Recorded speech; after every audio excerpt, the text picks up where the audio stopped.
আসসালামু আলাইকুম। এখন আমরা আছি পঞ্চপুকুর সরকারপাড়া। এখানে একটা গাভীকে আনসিমিনেশন করব, হলস্টিয়ান ফ্রিজিয়ান জাতের বীজ। আমাদের বীজ তৈরি করা শেষ। এখন আমরা গাভীর কাছে চলে এসেছি। যে বীজটা দিচ্ছি এটা হলো এসিআই কোম্পানির 100% 66 নাম্বার বুলের বীজ। এই বীজটার গুণগত মান অনেক ভালো এবং এই বীজটার বাচ্চা মাঠ পর্যায়ে অনেক ভালো এসেছে। তার জন্য এই গাভীটাকে, এই বকনাটাকে আমি এই বীজটা আর কি দেওয়ার জন্য এসেছি। খামারি ভাই আমাকে সকালবেলায় ফোন দিয়েছে, বলছে ভাই আমার এই গাভীটা কালকেই হেঁটে এসেছে। ওই জন্য আমি এখন আসলাম এই গাভীটাকে আনসিমিনেশন করানোর জন্য।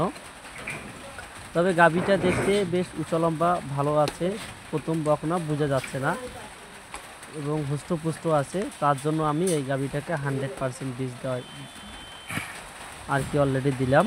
এই যে এখন আমার সিমেন্ট দেওয়া শেষ। এখন ওই জায়গাটা ভালো করে মাসাজ করতেছি। মাসাজ করার একটাই কারণ, এটা করলে গাভীর যে উত্তেজনা থাকে এটা